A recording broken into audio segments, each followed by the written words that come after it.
Qu'est-ce que tu as pensé de l'entretien? Est-ce que pour toi aussi c'était dur de ne pas argumenter? Et salut. Est-ce que c'était dur? Oui, non, c'est des arguments qui sont très bateaux, qu'on retrouve souvent. Alors c'est difficile de trouver comment dire, un profil type, parce que bon, voilà, chacun, on est tous un peu différents. Mais je trouve qu'il y a, c'est comme ça que je l'appelle, le syndrome de la petite maison dans la prairie. Je sais pas tout. Ok. C'est que, voilà, en gros, je sais pas, tu vois le générique de la petite maison dans la Mm. prairie, ils sont contents, ils courent, et les petits animaux, la petite ferme, le petit, bon, voilà, le terroir, le machin. Et en fait, bah, les gens, à chaque fois, ils disent: «Ah, je mange de la viande, hein, mais de la ferme, hein.» Ah, bah, ça vient de la petite ferme. Et puis quand c'est petit, quand on les écoute quand c'est petit, c'est toujours bien. Alors qu'en fait, dans la vie, il y a des cahiers des charges, il y a du standard, du label rouge, du machin.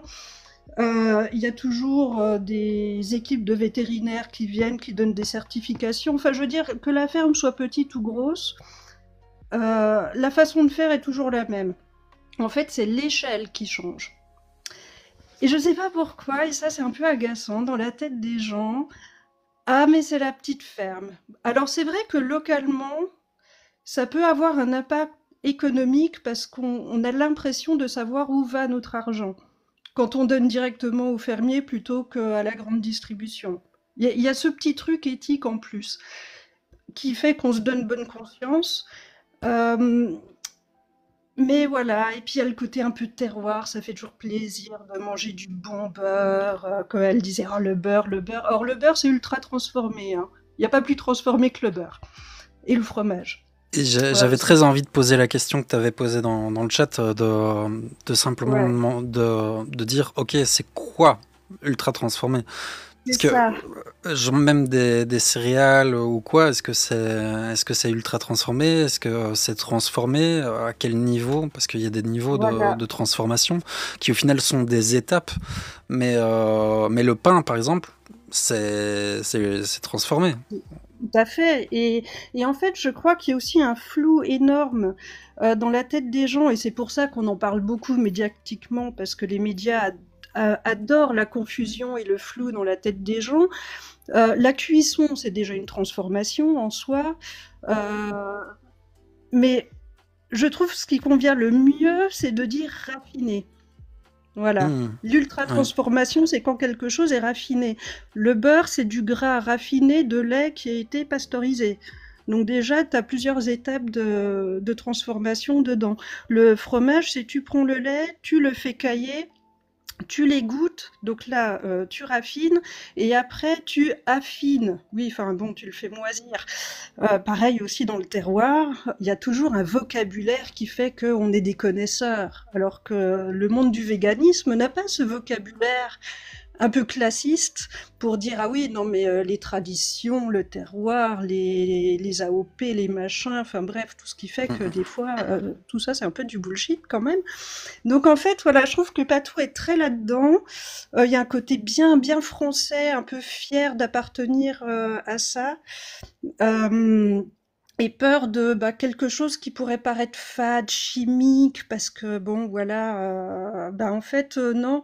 Enfin, j'ai pas arrêté de mettre dans les commentaires, bah mange des patates, quoi. Bah, tu Mais connais pas les patates?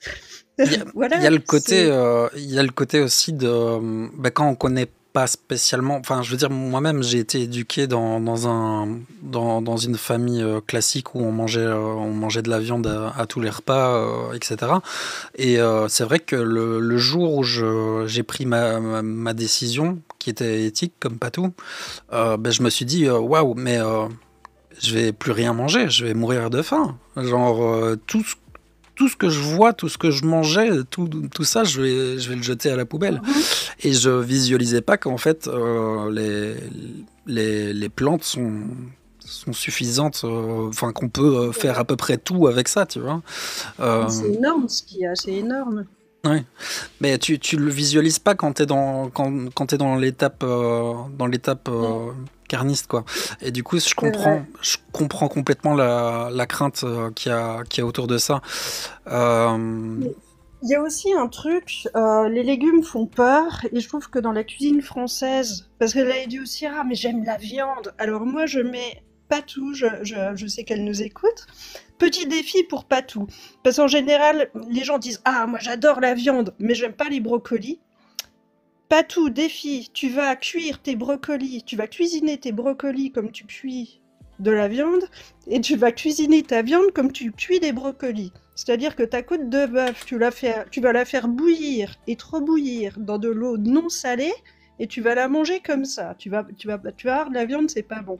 Par contre, tes brocolis, tu vas mettre de l'ail, du persil, un filet d'huile d'olive, tu vas mettre ça au four, et puis tu vas mettre un petit peu d'ail en chemise ou un petit peu de machin, et puis tu vas me dire si tes brocolis ils sont pas bons.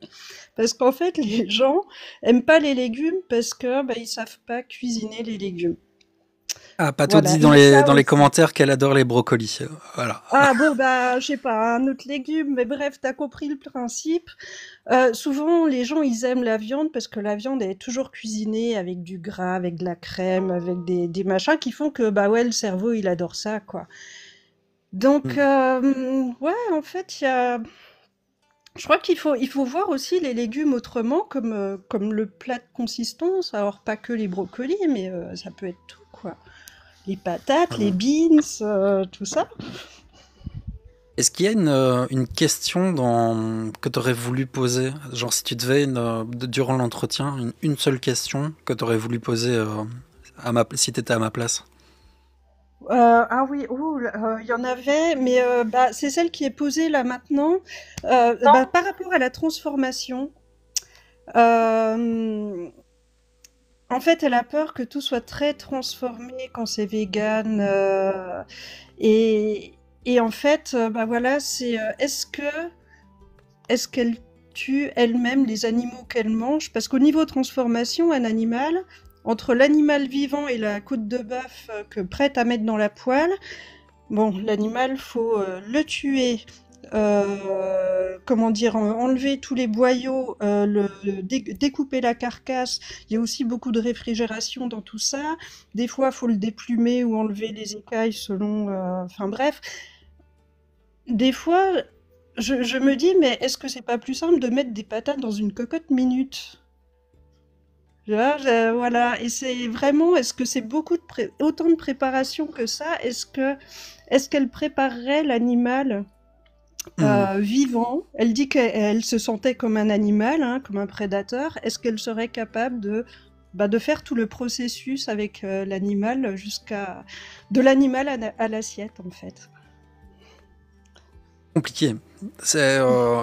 La plupart des gens, en tout cas, je ne réponds pas à ta place, hein, pas tout, mais la plupart des gens n'y arriveraient pas.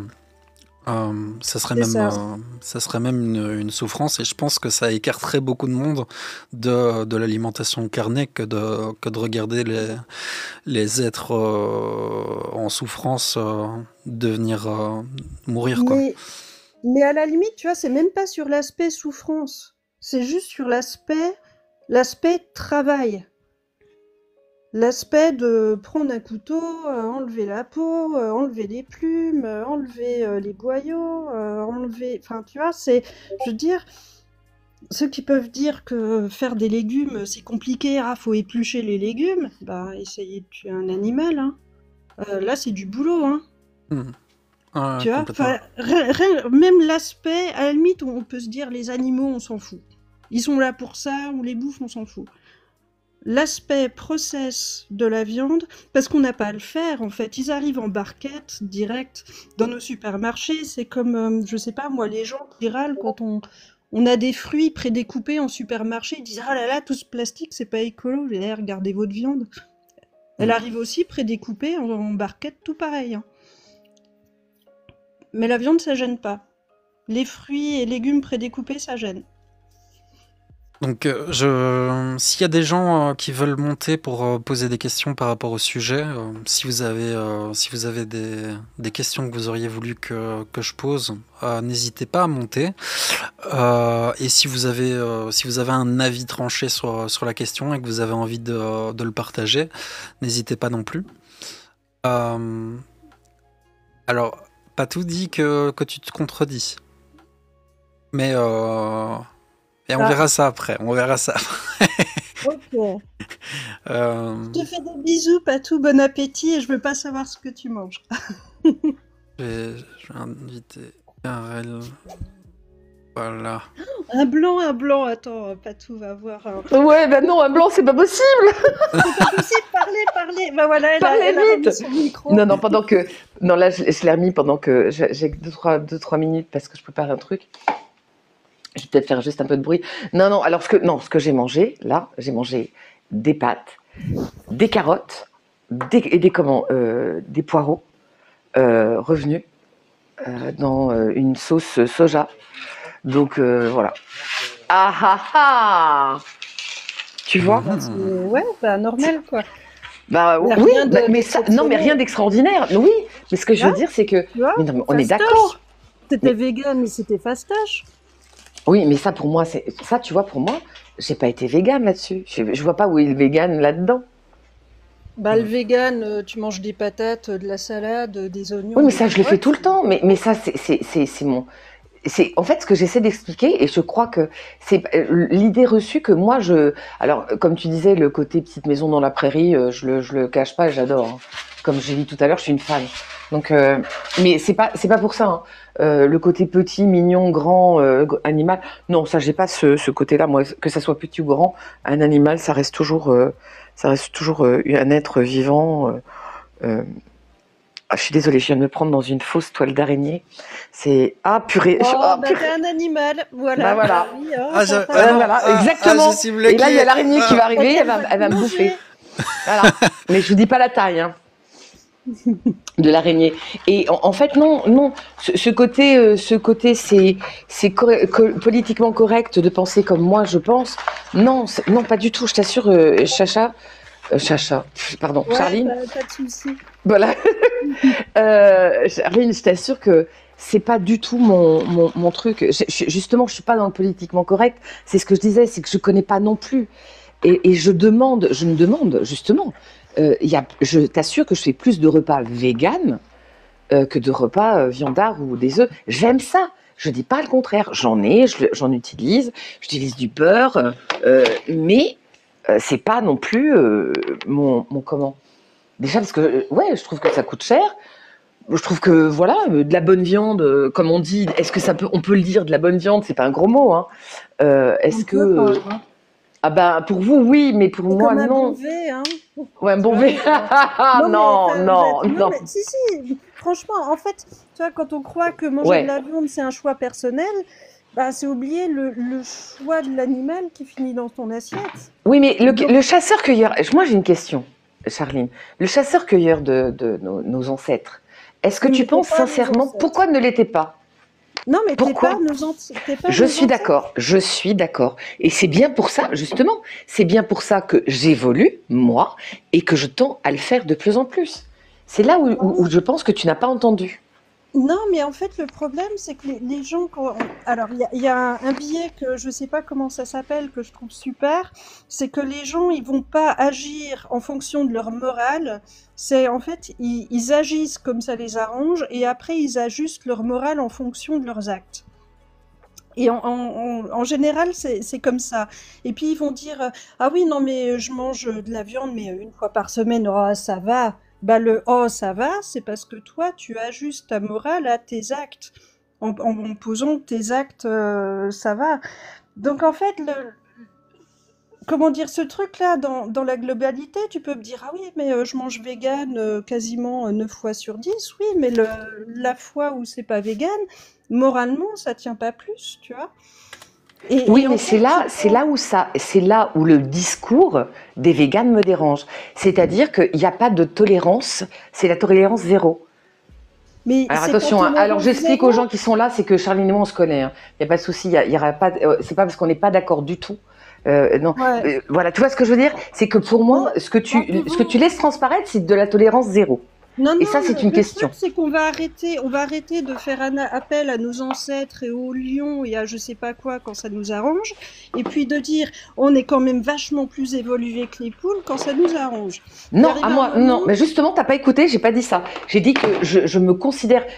Hier, j'ai dit que les poules étaient connes, et j'ai dit que je suis un animal et je ne suis pas. Je suis au niveau de l'évolution, ça dépend par ce qu'on appelle évolution, je reste un animal, point.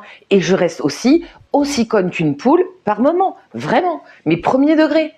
Et je suis la première à dire que je n'ai pas du tout de recul certaines fois, et je réfléchis pas plus qu'une poule dans sa basse-cour. Peut-être même qu'elle réfléchit plus que moi par moment. Et c'est pas du tout c'est pas de la, comment on appelle ça, de la fausse modestie. Hein. C'est vraiment parce qu'il y a des moments où je sais que je peux avoir des réflexions totalement débiles et très, très abruties. Ouais, désolée, je continue mon petit modem de travail. Je t'avais interrompu. Là, je suis obligée de couper carrément. Mais j'écoute toujours ma Charline. D'utiliser les ancêtres, les lions, les hommes des cavernes, enfin bref, j'en passe. Ça marche souvent avec la nourriture, mais rarement. Quand tu prends les autres sujets, en général, on évite ce genre de comparaison. Mais là, pour le véganisme. Mais alors, tiens, justement, est-ce que tu peux me donner un sujet pour lequel justement, on ne prend pas le comment. On ne prend pas nos comment. On va pas dire avant dans les cavernes on n'avait pas d'école donc on va arrêter l'école. Je suis d'accord. Voilà, oui, tu vois. C'est aussi simple que ça. Bien sûr. Non mais c'est vrai. Laisse tomber. Excusez-moi, j'ai fait une grosse bêtise. Laisse par terre. J'ai fait tomber un truc, mais c'est normal. Tu vas pas dire l'école c'est pas naturel. C'est autre nature. Tu vois, on est d'accord, on est pour. On est complètement. Mais je suis complètement d'accord. D'accord. Bien sûr. Super. Ah non, mais je suis là-dessus, je peux pas être hypocrite, parce que c'est vrai. Celui qui dit l'inverse, c'est complètement stupide. Concentre-toi sur ce que tu fais, Patou. Oui, avant que je fasse une grosse cata. Ah, c'est bon. Là, c'est bon. Tout a été récupéré. Mais tu peux. Voilà. Bon, je vais muter et voilà. Mais voilà, c'est là où je suis complètement d'accord avec toi. C'est-à-dire que l'argument de nos ancêtres, c'est vrai qu'il fonctionne pas là-dedans. Et je suis d'accord que c'est totalement hypocrite. Je suis à 200%. Arrêter, faut se l'enlever de la tête. Et moi, je vais couper mon micro, parce que je vois qu'il y a des gens qui sont montés, mais je reparlerai plus tard, j'en suis sûre. Trop cool, merci beaucoup. Mactoy, Karel, je sais pas qui veut commencer. Le premier qui se démute a gagné. Ah, c'est moi qui gagnais. Oui. Ouais. Non, je t'avoue que je suis très occupée par des trucs et que je suis montée surtout pour le soutien, donc je laisse la parole à l'autre là, le complotiste. Okay. Il me fait un peu peur. J'espère que ça va aller. Karel, du coup, comment tu vas et qu'est-ce que ce titre te donne envie de dire? Voilà.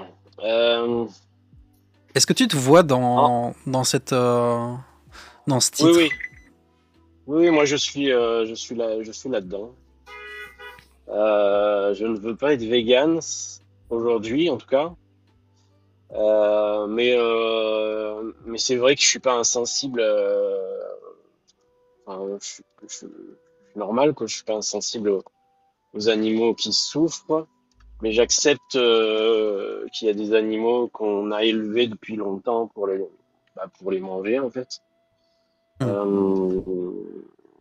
Donc voilà, je suis dans cette phase-là. Est-ce que c'est pragmatique? Je sais rien. Ce que je sais, c'est que pour moi aujourd'hui, le seul argument qui me mettrait dans la position de changer mes habitudes alimentaires serait celui de la décroissance écologique collective, quoi. Où, en fait, là, j'hésiterai pas, et je pense que c'est quelque chose qu'on réfléchit à la maison. Et c'est quoi l'argument le plus important pour toi qui fait que tu n'es pas encore vegan?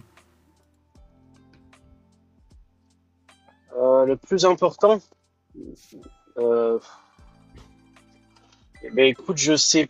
Alors attends, faut que je réfléchisse à cette question parce que t'es emmerdant avec tes questions pertinentes. C'est un honneur. Je sais pas, je sais pas comment te dire. J'ai des enfants et je sais que. Alors après, peut-être j'ai des bêtises, mais je sais que sur des phases d'évolution des enfants, le véganisme est déconseillé, du moins jusqu'à ce qu'ils soient en âge de décider par eux-mêmes, et que pour la construction, on va dire facile, manger des protéines animales, c'est plus simple. Donc pour le moment, je reste sur cette chose-là. Je vois que ça. J'avoue, j'ai pas trop d'arguments. Hein, voilà. Parce que je sais pas, hein, maintenant les enfants ils grandissent très très vite. Est-ce que tu es un enfant? Je suis un grand enfant. Un enfant de quel âge à peu près? Ouais. Oui, j'ai plus de doudou en tout cas. Mais ouais, c'est une bonne question. C'est une bonne question. Je sais pas. En fait, le truc, c'est que la nourriture telle qu'elle est aujourd'hui, qu'elle soit animale ou végétale, et je trouve est quand même anxiogène. C'est-à-dire qu'en fait, on passe notre temps à entendre des gens qui nous disent que tout ce qu'on mange, on doit pas le manger. Ça, faut pas le manger beaucoup. Ça, vous pouvez le manger, mais c'est à vos risques et périls. Ça, faut pas le manger parce que sinon, vous n'êtes pas un vrai gauchiste. Ouais, tu vois ce que je veux dire? En fait, j'exagère le propos, mais en fait, c'est un peu le bordel. Et qu'est-ce qui se passe quand on sature d'informations? En fait, on comprend plus rien. Et c'est vrai que moi, j'ai pas les clés pour devenir demain vegan. Tu vois, très clairement, j'ai pas les clés pour l'être. Peut-être je chercherai un jour. J'ai une autre question. Enfin, je vais d'abord dire ce que je pense, mais c'est une idée super répandue. Mais scientifiquement, c'est tout à fait contestable, cette abréviation que c'est compliqué pour les enfants. Compliqué serait plutôt juste, d'ailleurs. Ça serait plus compliqué que de donner des protéines d'origine animale. Mais dire que le véganisme est déconseillé chez les enfants et que ça compromet leur développement, c'est une affirmation qui ne résiste pas à l'analyse des faits. On est d'accord, on peut le tester. Et sur le coup, les principales organisations de santé publique actuelles, dont l'Academy of Nutrition and Dietetics, c'est aux États-Unis. Il y a aussi les diététistes du Canada, et il y a même l'OMS, ils affirment tous d'une même voix, avec des expériences différentes, qu'un régime végétalien bien planifié et adapté est adapté du coup à tous les âges de la vie, y compris pour les enfants, les adolescents, les femmes enceintes et les nourrissons. Donc je pense que c'est une idée reçue qui a la peau dure, mais je trouve que c'est pas un argument pertinent, vu que c'est pas réel. Les protéines animales, elles sont pas plus simples, ça c'est mon deuxième point, elles sont pas plus simples, elles sont juste culturellement privilégiées. Les protéines végétales, comme les lentilles, les pois chiches, le tofu, le quinoa, le soja, genre elles sont complètes et elles peuvent être facilement combinées pour couvrir tous les acides aminés essentiels. L'idée d'une construction plus facile, via la viande, ça repose surtout sur une habitude, mais pas sur une nécessité biologique. Après, le dernier argument que j'ai entendu, t'en as donné qu'un, mais j'en ai entendu plusieurs, c'est qu'on obligerait les enfants, au final, à avoir un rythme de vie vegan, une alimentation végane. Mais du coup, je te pose la question, est-ce que le fait de transmettre un régime omnivore par défaut, c'est pas en soi un choix idéologique plus qu'un choix basé sur des données nutritionnelles? Bah écoute, c'est à moi que tu poses la question. Oui. Ouais, bah écoute, c'est une bonne question. Moi, je redis un truc, j'y connais rien. Donc tout ce que j'ai dit tout à l'heure est soumis à beaucoup de questionnements. J'entends tout ce que tu dis, j'irai regarder. Je te fais confiance fais Si tu veux, confiance par défaut parce que moi, j'y je connais te rien. donnerai. Mais ta question est intéressante parce que du coup, on peut se poser la question de pourquoi on doit infléchir euh, ceux qui nous caractérisent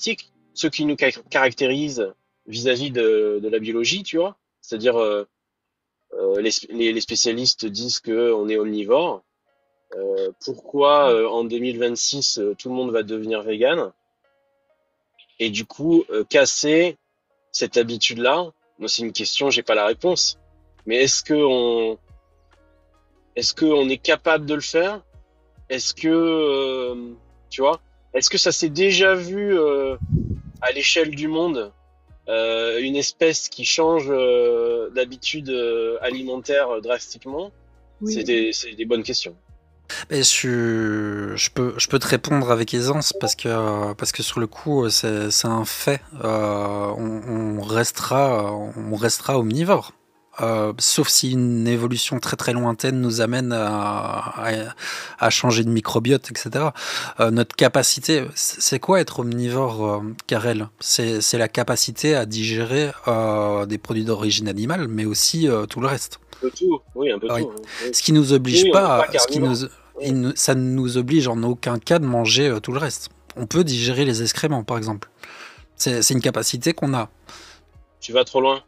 Non, non, non, non. Il y a plein d'animaux qui se nourrissent de leurs excréments pour une deuxième digestion.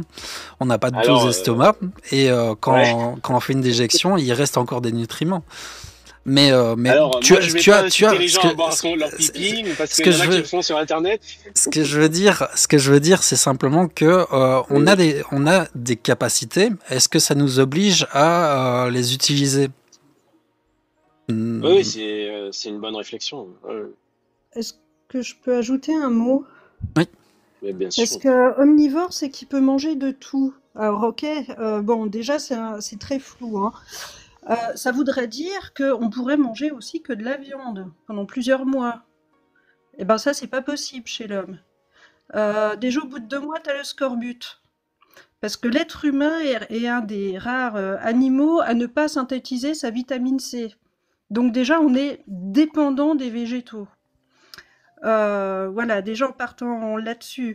Un régime dit omnivore, un peu standard, en général, en termes de protéines, c'est 30% de protéines animales. Et c'est déjà beaucoup. Il faut savoir que quand on va beaucoup plus haut, on a des soucis de risque de maladies cardiovasculaires, de cholestérol, de gouttes et de tout un tas de trucs. Donc déjà, c'est peut-être un petit signe que oui, on peut en manger, mais pas trop quand même. Il y a encore un autre truc, c'est que autant un vrai omnivore, carnivore, tu prends un cochon qui est un vrai omnivore, tu lui donnes une carcasse qui a traîné un peu pourrie ou je sais pas quoi, il peut la manger, il n'aura pas trop de problème. L'être humain, lui, il va crever d'une infection parce que on le sait, hein, la moindre E. coli, salmonella, brucellose ou qui traîne par là, les humains, ils prennent très cher. Donc quand on dit « Oh, on est omnivore, on est fait pour ça », moi, vraiment, questionne-toi sur est-ce qu'on est vraiment omnivore. Tu prends les vaches qui sont des herbivores purs et durs, on leur a fait manger des farines animales, à 99% des cas, elles allaient bien, hein. Elles étaient même cannibales. Alors oui, il y en a quelques-unes dans le lot qui ont eu la maladie de la vache folle, mais je veux dire, globalement, ça allait. Et puis, dans certains pays, on leur fait encore manger de la farine animale. Après, Et objectivement, puis ça va. Donc du coup, tu vois, le fait Ouais. de dire on est des omnivores, on peut manger de tout, bah, je peux dire que les vaches herbivores, tu peux aussi leur faire manger des farines animales, et ça reste toujours des herbivores.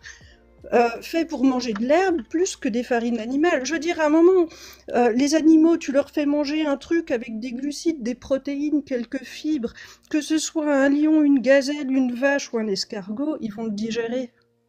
Ouais, mais Donc objectivement, ça veut moi, je rien suis personne, hein. Je suis personne pour dire qui est carnivore, qui est omnivore. Je sais pas du tout ces formations-là, tu vois. Donc, du coup, aujourd'hui, je fais confiance aux gens qui l'ont dit. Si demain, il y a des gens qui disent, bah, en fait, on n'était pas omnivore, bah, je me mettrai sur cette ligne, tu vois. Non, ça serait mentir. Enfin, je dis pas que tu mens, ISS. Hein. C'est juste un questionnement sur. Je crois que c'est plus un questionnement. Ouais, mais en fait, voilà, le terme omnivore, il est tellement large. Tu prends par exemple le panda. À la base, tu regardes, il a les dents tout d'un carnivore et il mange que du bambou, c'est un herbivore. Et il est même pas omnivore. Donc en fait, si tu veux, rien que se dire on est omnivore, alors la viande, machin, eh ben non, en fait. Même ça tient pas. Il y a pas une grande règle générale qui va dire t'es herbivore, tu dois manger ça. Par contre, on sait que métaboliquement, on est quand même plus proche des herbivores que des carnivores. Voilà. Mais comme dit plus haut, je veux dire, un herbivore, un peu de viande et ça passe, hein. Tu vois? Mais c'est comment dire, vraiment il faut appuyer sur le fait que être omnivore, ça implique pas une obligation de consommer tout. Tout à fait. L'humain, il est omnivore par adaptabilité, pas par besoin. Genre, ça signifie que nous, on a la capacité de digérer aussi bien des aliments d'origine animale que végétale. Pas qu'on doit manger des deux pour survivre ou nous développer de manière optimale, tu vois. C'est une différence majeure. Un gorille, physiologiquement, il est capable de manger de la viande, mais il le fait pas à aucun moment. L'humain peut également choisir parmi les options compatibles avec sa physiologie. Et du coup, je pense qu'il y a vraiment quelque chose à jouer dans l'éducation. Et puis même, genre, tu parlais de changement. Enfin, le changement de régime alimentaire à l'échelle des espèces, c'est pas sans précédent. C'est déjà arrivé. C'est déjà arrivé. Mhm. Des espèces, elles changent d'habitude alimentaire sous pression environnementale ou culturelle. L'humain, il le fait en permanence. Et en quelques siècles, on a par exemple réduit massivement la consommation d'insectes, commune dans de nombreuses sociétés humaines pourtant, et en Occident. Et on a introduit le lait animal à l'âge adulte, alors que la majorité de l'humanité est intolérante au lactose adulte, tu vois. Ce qui a fait que notre microbiote a changé et maintenant on l'accepte plus facilement. Donc c'est déjà une évolution comme tu parles, c'est déjà en marche. La consommation de lait, c'est une adaptation culturelle, c'est pas une norme biologique universelle. Et il y a des populations entières qui ont adopté des régimes quasi végétariens, comme l'Inde, le bouddhisme, le jaïnisme, depuis des millénaires. C'est sans dégénération physique ou cognitive, tu vois. Donc, dire qu'on a besoin de manger de la viande pour notre développement, c'est quand même fort de café, parce que ça nie l'existence de populations qui existent vraiment, tu vois. Euh, et en dernier point, l'évolution culturelle, elle dépasse complètement la biologie. L'argument biologique, que tu as évoqué, du coup, c'est souvent un faux refuge, dans le sens où ça suppose que l'évolution doit être passive. Or, la culture humaine, elle modifie activement son environnement, y Ouais, tout à compris, fait. y compris alimentaire. Accepter qu'on est des omnivores, ça ne signifie pas que nous devons consommer de la viande, je le redis, mais c'est super important. Surtout si les alternatives sont nutritionnellement viables et éthiquement préférables. Parce que moi, c'est plus l'aspect éthique qui me touche, je t'avoue. Je préfère cette question-là. Mais du coup, j'ai une question, Karel. Euh, alors, pourquoi maintenir une pratique, la consommation de chair animale, si elle est évitable, coûteuse écologiquement et moralement problématique? Pourquoi la maintenir? Ouais. Euh, là, en fait, tu vois, ce qui régit l'alimentation dans mon foyer, tu vois, je suis pas seul, hein. Euh, j'ai envie de te dire que le premier argument, c'est l'argent. Euh, c'est-à-dire que euh, si demain, c'est déjà le cas aujourd'hui, hein, parce que je crois qu'on mange, pour nous, on mange. Déjà, pour nous, psychologiquement, c'est interdit de manger de la viande tous les jours.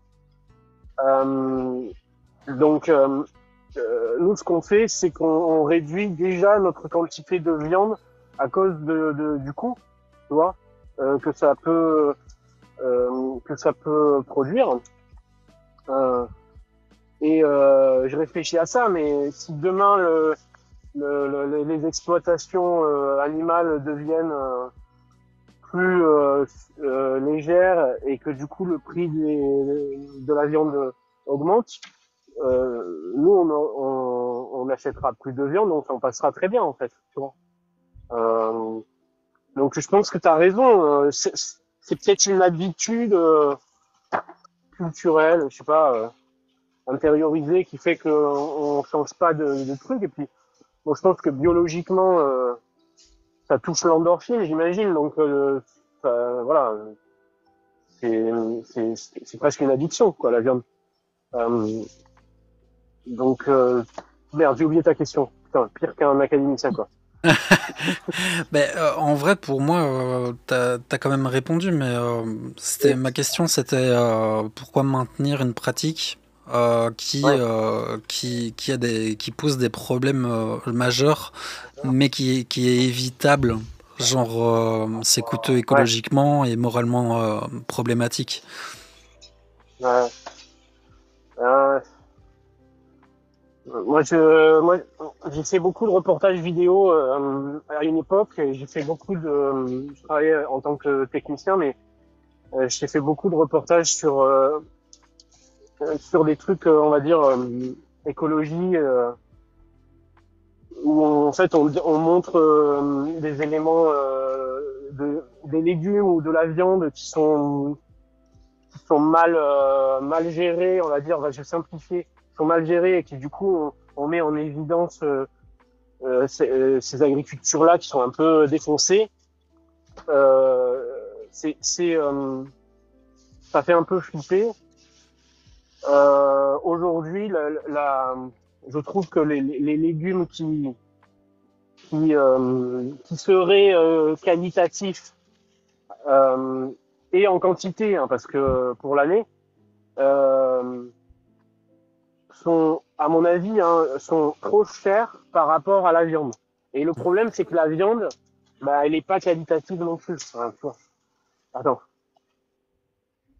Ok, j'entends très bien.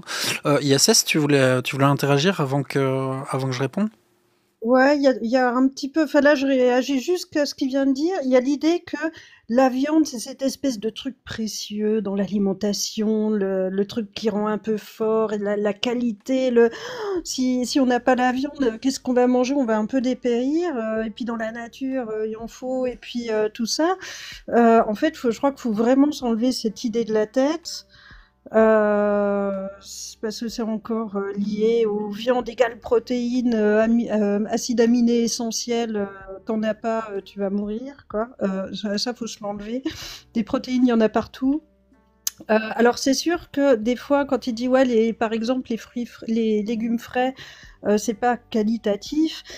C'est sûr que si tu remplaces la viande par des haricots verts, tu vois, c'est un peu léger sur l'estomac. Enfin, des fois, faut aussi voir. Et j'ai envie de retomber sur ce que disait Patou en disant oh là là, ça a l'air compliqué les produits transformés. Non, si vous voulez passer vegan, il y a des aliments à ajouter dans votre alimentation que les mangeurs de viande ne mangent pas souvent, des trucs un peu qui pèsent au ventre, tu vois, les patates, ouais, c'est un classique. Les lentilles, c'est un classique, et puis tout type de lentilles, les pois chiches, tous ces trucs-là. Ça peut être des graines, ça peut être voilà, des pâtes, ouais, et il faut pas avoir peur de manger.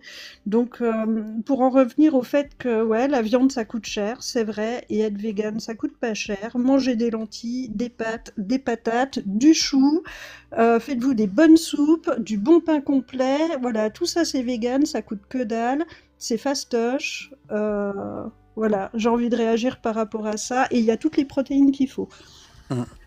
Et évidemment, je tiens à préciser quand même que même si c'est possible de l'éviter, je fais une recommandation, évidemment, mais je dirais même que c'est une recommandation, voire obligation. Si vous êtes vegan, supplémentez-vous en vitamine B12. C'est important et c'est nécessaire, la B12. Alors, Voilà. moi, j'avais juste une question à toi, Charline. Charline, les pâtes, Ouais. c'est pas vegan normalement. Il y a des œufs. Mais si, Bah, si. Non, mais je non, sais qu'il y en a. la vraie pasta italienne, il n'y a pas Oui, des voilà, œufs. c'est ça. Tu parles de la pâte italienne qui est faite qu'avec de la farine, de Oui, l'eau et c'est sûr que les de pâtes l'huile aux œufs, il y d'olive. a des œufs dedans. Voilà. Oui, Non, voilà. les pâtes au lait, il y a du Oui, lait. mais non, mais ce que je veux dire, c'est que Généralement, pas tous les pâtes Ouais. séchées, là, secs, ouais, c'est voilà, c'est ça vegan. dont je voulais parler. Ouais. Si tu prends des pâtes fraîches, généralement, ils mettent des œufs. Voilà. Voilà, c'est là où je voulais savoir la différence. Mais ouais. Ouais, et tu parlais de B12. Alors on dit toujours les véganes prenez votre B12, les non véganes prenez encore plus de B12 que les véganes, parce que faut savoir que dans tous les véganes amis que j'ai, c'est marrant le nombre de personnes qu'on a dans nos familles qui ont eu des carences en B12 alors qu'ils mangent de la viande. Une personne de ma famille a eu des problèmes neurologiques graves à cause d'une carence en B12 alors qu'elle mangeait de la viande. Ouais, là, je suis complètement d'accord parce que moi, je suis pourtant pas végane et la B12, si j'en ai pas, c'est catastrophique. Donc là-dessus, on est complètement d'accord. C'est pour tout le monde la B12, hein. Vraiment pour tout le monde. Ouais. C'est vrai. Mais du coup, Karel, je reviens un petit peu sur toi. Tu as reconnu que la viande est problématique pour plein de raisons. Ouais. Et pourtant, tu la maintiens. Tu la maintiens dans ton alimentation. Tu sais qu'elle est chère. Tu sais qu'elle provient souvent d'exploitations mal gérées. Tu t'as dit tout ça. T'as dit aussi qu'elle est souvent de mauvaise qualité. Et qu'il existe une dépendance psychologique ou culturelle à son égard. Mais malgré ça, tu franchis pas le pas. Pourquoi ? Parce que selon tes mots, les légumes de qualité sont trop chers. Je réponds à ta place, hein. Mais c'est un raisonnement fragile dans le sens où si tu remplaces la viande, même peu fréquente, genre par des protéines végétales brutes, les lentilles, les pois chiches, les haricots secs, le tofu nature, etc., genre tu réduis drastiquement le coût. Ça coûte beaucoup moins cher. La viande même industrielle, elle reste plus chère que les calories protéiniques équivalentes en fait. Et ce sont les produits ultra transformés vegan, donc les steaks, les simili, les plats préparés, etc., qui sont onéreux. Ils sont chers, mais ils sont ni indispensables, ni représentatifs du végétalisme. Mais alors, écoute, moi, j'aurais pas eu un avis tranché, je serais pas venu dans un live épistémique. Ouais, après là c'est plus un débat. Oui, je sais, mais ce que je veux te dire, c'est que j'ai été sincère, tu vois, je veux dire, j'y connais rien. Je suis dans le doute, tu vois, je suis un futur végétarien converti, quoi. Mais comment te dire, en effet, je passe pas le cap. Mais est-ce que je ne représente pas une grande majorité de la population ? Je pense que oui, en fait, tu vois. Et je prends en compte, hein, t'inquiète pas, je l'entends. Mais t'as dit aussi que t'avais une expérience dans le reportage Ouais, écologique, ce qui est super cool. Mais du coup, ouais, je sais, ouais. t'as vu les dérives. Ouais, j'ai vu les dérives, non. Pourquoi continuer à les financer? Ah, je les finance plus dans les cas particuliers que j'ai observés. Par exemple, pour la viande, j'achète plus de viande. Comment on appelle ça, Industriel. d'élevage intensif. Voilà, industriel, intensif. Tu vois, le cochon, j'achète plus de cochon. J'ai pas de cochon dans mon frigo en fait. On va dire jambon, tous les trucs Herta machin, tu vois. Parce que malheureusement ça m'a dégoûté ce que j'ai vu, tu vois. Par contre, la viande, on l'achète différemment aujourd'hui, tu vois. Nous, on l'achète tous les 4 mois à un éleveur qui vient nous livrer directement chez nous dans notre congélateur, tu vois. Hmm. Euh, qui habite à 30 km, tu vois. Hmm. Donc voilà. Donc bon, cette habitude-là qui nous fait payer la viande de plus cher, hein, nous a permis de réduire la quantité de viande qu'on consomme, en fait, simplement par la quantité, en fait. Tu vois. Et après, on cuisine beaucoup à la maison, donc on n'a aucun souci, si tu veux, de passer 2 jours à manger plein de plats différents à base de légumes, tu vois. Hmm. Mais Et bon, justement, voilà. si tu te rends compte enfin, si tu as conscience du problème lié à la viande et qui est au final le même avec les produits de la petite ferme, qui est au final genre la production des effets nocifs est un peu moins élevée, mais elle est toujours dramatique. Mais t'en as conscience. Et le truc que je me pose comme question, c'est qu'est-ce qui, qu'est-ce qui justifie le fait de ne pas aller jusqu'au bout de la logique? Même si tu as réduit, même si tu as réduit, est-ce que c'est le manque d'informations sur les alternatives?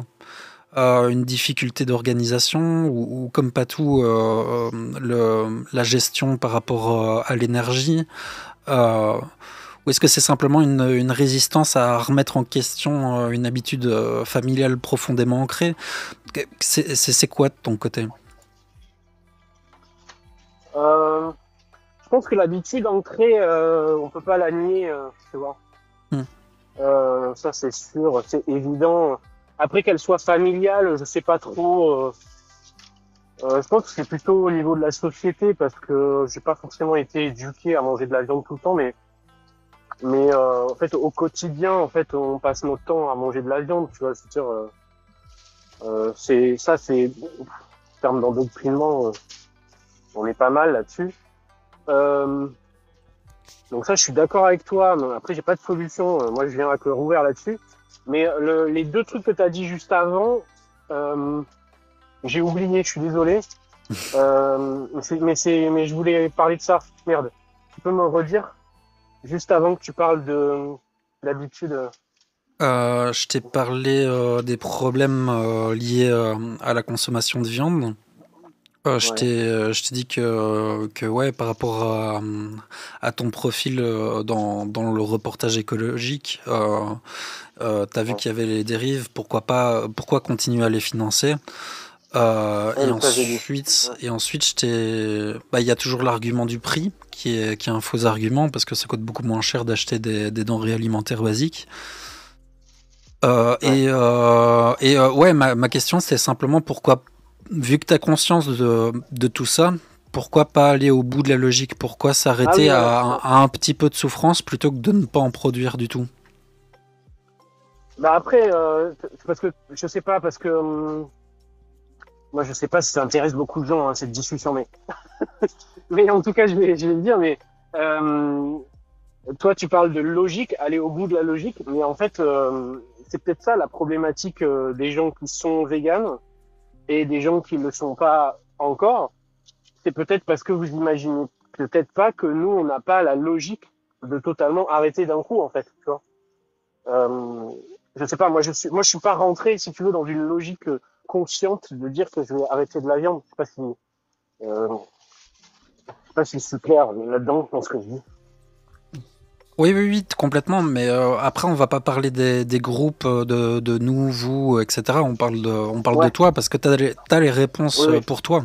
Et Oui, je vais j'ai pas les réponses, ouais. je vais pas t'ériger au rang de représentant des carnistes. Non, non, Je vais non. pas faire ça. Mais j'entends, hein, j'entends tes arguments. Mais j'irais même plus loin. Genre, ce que tu décris, c'est profondément humain. Oui, c'est pas rationnel. Et c'est justement pour ça que je vais essayer de pousser un peu plus loin le raisonnement. Euh, Ouais, Parce que tu incarnes parfaitement le ouais, je statu sais. quo sur cette question-là. Ce qui est pas négatif, hein. Genre, on dirait même que Non, tu es non, je quelqu'un sais, c'est pour ça que je d'équilibré. suis monté. Ouais, Mm. mais t'as été, enfin, t'as été informé, euh, t'es lucide, engagé dans certaines mesures, mais tu restes dans une position intermédiaire que t'appelles avec sincérité. Enfin, t'es sincère, hein, mais c'est objectivement, c'est une forme de résistance molle. Est-ce que je sais que tu connais le terme. Euh, Ouais, et oui, tu représentes la majorité, genre celle qui sait, mais qui ne change pas tout à fait. Et, ouais, et du coup, moi j'ai envie de revenir sur deux points dans ton argumentaire. Enfin, je dis pas que tu essayes d'argumenter ou quoi que ce soit, mais dans ce que tu as dit, s'il non, y non. avait deux points qui étaient importants, c'est que tu reconnais l'impact environnemental et éthique de l'élevage. Euh, T'affirmes que que l'argument économique empêche le basculement vers le végétal, alors que c'est factuellement faux. Si on sort les produits, si on sort les produits transformés de la comparaison, c'est factuellement faux, et heureusement d'ailleurs, ou sinon ça coûterait, enfin ça serait complètement débile. C'est comme dire le vélo coûterait plus cher que l'avion ou le paquebot, genre ça serait complètement débile. Et, euh, et j'avais envie d'argumenter sur l'achat direct à l'éleveur. C'est, Ouais. est-ce que tu es d'accord si on dit que c'est un compromis? C'est pas une solution. Oui, oui, c'est un compromis Hmm. un compromis éthique, en fait. Tu Ouais, vois? mais Tu te dis, acheter ta viande à la oui, source, c'est un geste louable. C'est bien oui, pour les agriculteurs en question, c'est bien, c'est mieux en termes écologiques, ouais, mais voilà. ça résout aucun des problèmes majeurs. L'animal, il meurt quand même pour un plaisir gustatif qui est évitable. Les Ouais, ressources naturelles, elles sont mobilisées, elles restent disproportionnées, que ce soit en eau, en surface, en méthane, etc. Et surtout, genre, ça maintient l'idée que la viande a encore une place structurelle dans l'alimentation humaine. ouais. C'est pas une transition, en fait, c'est une justification. Mais je pense pas que tu aies envie d'avoir ce rôle-là. Non, non, non, pas du tout. Mais en fait, pour info, l'endroit où on récupère de la viande, c'est des gens que je connais, que je connaissais d'avant qu'on décide de récupérer de la viande chez eux. Et si tu veux, comme tout éleveur agriculteur, parce que bon, aujourd'hui les éleveurs ils sont obligés d'être agriculteurs en plus hein, pour survivre, euh, ils s'occupent aussi des forêts en fait, tu vois autour. Et donc du coup, en C'est, faisant, oui, je t'interromps rapidement, bien sûr, mais bien sûr. c'est une idée reçue aussi. En fait, le, Ah, le fait que on oblige les agriculteurs à faire de la viande parce que parce que c'est rentable. Ce qui oblige ah au j'ai pas dit ça. final, Hein. non, non, mais ce qui oblige au final Ah ok. l'agriculteur par facilité à aller vers l'élevage, c'est le fait qu'on consomme de la viande. Oui, oui, bien Tu vois, sûr. Oui, oui, c'est un cercle oui, vicieux. c'est un cercle Et vicieux. sur le coup, c'est libre à nous d'en consommer ou pas. Du Oui, coup, d'accord. Non, en fait, je disais ça dans le sens où en cet éleveur-là, en faisant en faisant un élevage de vaches et de moutons, euh, il fait d'autres choses pour son cadre enfin, je sais pas comment dire, son cadre environnemental autour de son exploitation. Et donc du coup, je sais pas moi, j'ai pas la réponse, peut-être que tu l'as. Moi, je sais pas ce qui se passerait derrière si du coup il y avait plus d'exploitation euh, de cette ampleur, tu vois, mhm. pour l'écosystème, tu vois. Je sais pas. C'est Enfin, un mythe qui a aussi ok. c'est un mythe qui a la peau dure aussi, c'est de penser qu'on pourrait nourrir la population avec des petites fermes bio. C'est un mythe. C'est impossible. Et quand bien même ça serait possible, et ça serait quand même dramatique en fait pour les vies en question, mais aussi d'un point de vue écologique, parce qu'on ne changerait pas la demande. La demande serait toujours là. Donc ce qu'il faut changer, c'est la demande. Et quand tu dis, t'as dit à un moment, ça m'a marqué, t'as dit je suis pas rentré dans une logique consciente de dire que que j'arrête la viande, quoi. Et pour moi, c'est exactement ça le nœud du problème. On attend tout le temps un déclic extérieur, un documentaire, une conversation, une crise sanitaire, une injonction morale. Mais tant que cette prise de décision active n'a pas lieu, eh ben, tu restes dans un entre-deux inoffensif pour le système que tu critiques. Et c'est pas neutre, c'est pas rien. Chaque euro dépensé en viande, même local, même rare, eh ben, ça soutient un système mortifère et ça prolonge son existence. Et je pense que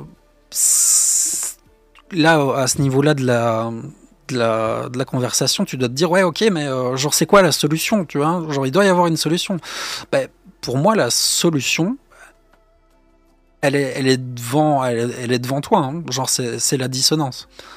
Et le prends pas mal. Genre, la dissonance, c'est quelque chose de positif. C'est ce qui nous aide à prendre conscience il y a, on n'est pas en accord avec nos valeurs. Je pense que c'est très précieux, justement, la dissonance. C'est un indicateur que il y a un changement qui est nécessaire. Si ce que toi tu ressens, cette tension entre tes valeurs et tes actes, c'est ce qui pousse au changement. Tu dis, enfin, tu dis venir avec le cœur ouvert. Et je te remercie d'ailleurs pour ta sincérité et tout. Mais alors pourquoi ne pas poser un acte clair? Par exemple, genre suspendre totalement l'achat de viande pendant 3 mois et observer, voir si ça marche, voir si tu deviens tout vert ou un homme soja. Genre, pour pas de, pour, pas pour devenir vegan, tu vois. Parce que oui, vegan c'est devenu connoté, etc. On a des a priori. Non, pas pour devenir vegan. Juste pour mesurer que ce que cela produit sur ton corps, sur ton budget, sur tes habitudes et sur ton rapport au monde. Bon, après, tu sais, l'extrême droite dit déjà que je suis un homme soja, bref. Mais bref, pas pour les mêmes Mais raisons. voilà, t'as déjà fait la moitié du chemin, c'est bon. Mais du coup, Mais, oui, mais je comprends ce que tu veux dire. Je comprends ce que tu veux dire, en fait, hein. Il n'y a pas de souci. mais tu trouves ça négatif dans le sens où à un moment t'as dit que c'est peut-être ça le problème, la problématique, c'est que les véganes vont au bout de la logique et nous pas. C'est ce que j'ai Oui, retenu. c'est ça. Mais Ouais, c'est ouais, exactement. En fait, je suis complètement d'accord. Euh, ouais. et ça devrait t'interpeller, nous interpeller tous. C'est que genre ça devrait nous interpeller et même genre nous rassurer. C'est pourquoi ne pas aller au bout d'une logique quand tu reconnais qu'elle est juste. Ouais. Après, moi, j'aime pas trop parler personnellement, donc quand je parlais de ce qui se passe chez moi, je parlais de ce qui se passe en général. Il se trouve que médicalement, j'ai vécu une situation, si tu veux, où médicalement, j'ai dû faire ce que tu as dit en termes de consommation de viande. Pour des raisons médicales, on m'a dit, en attendant votre opération, vous n'avez pas le droit de manger ça, et puis on m'a donné une sacrée liste, quoi. Tu vois. Et je l'ai fait. J'ai pas eu de soucis majeurs. Ça s'est bien passé, en fait. Tu vois.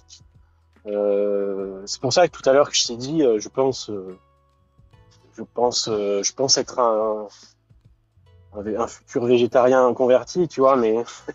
Et les végétariens sont aussi dans ce dilemme de... Ils vont pas au bout de la logique. Les végétariens sont dans un entre-deux confortable où on garde ce qu'on aime et les végétariens, pour moi, tu es déjà végétarien. Hein. Genre, concrètement, tu es dans cet entre-deux inconfortable de prôner des valeurs, mais ne pas les appliquer complètement. Ouais, c'est ça. C'est ça. Mais après, comme tu disais, il faut un déclic, des fois. Et sans ce déclic, rien se passe. Voilà. Mais il y a des gens, ça peut leur prendre des années d'avoir ce déclic. Puis pour certains, ils regardent un documentaire et puis le lendemain, ils sont véganes, direct. Moi, ça m'a pris 3 ans. Hein. Mais et puis chacun a aussi son déclic personnel. Il n'y a pas une manière de devenir végane ou quoi. Et puis je sais pas si ça se décide réellement.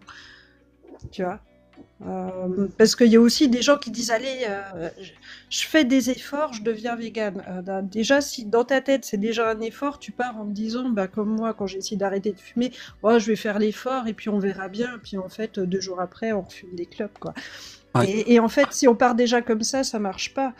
Et je connais aussi des viandards, des super viandards, hein, qui sont devenus véganes quasiment du jour au lendemain ou en une semaine. Donc voilà, qu'est-ce qui fait que certaines personnes ont un déclic et puis d'autres s'en fichent un peu? Ben ça, on sait pas trop. Je suis pas sûre que ça se décide à 100%, tu vois. C'est le déclic. Je pense qu'il y a des gens qui peuvent rester justement dans cette dissonance pendant longtemps. Ça n'a pas été spécialement mon cas, mais les gens attendent un déclic. Dire et sur le coup, c'est ce déclic-là. Moi, je le dis haut et fort. C'est pas quelque chose d'extérieur. C'est toi. C'est toi quand tu vas poser un acte fort, comme quand tu dis j'arrête la clope. Ben, tu dis ok, maintenant j'arrête la clope et j'y tiens. Tu vois. C'est ça.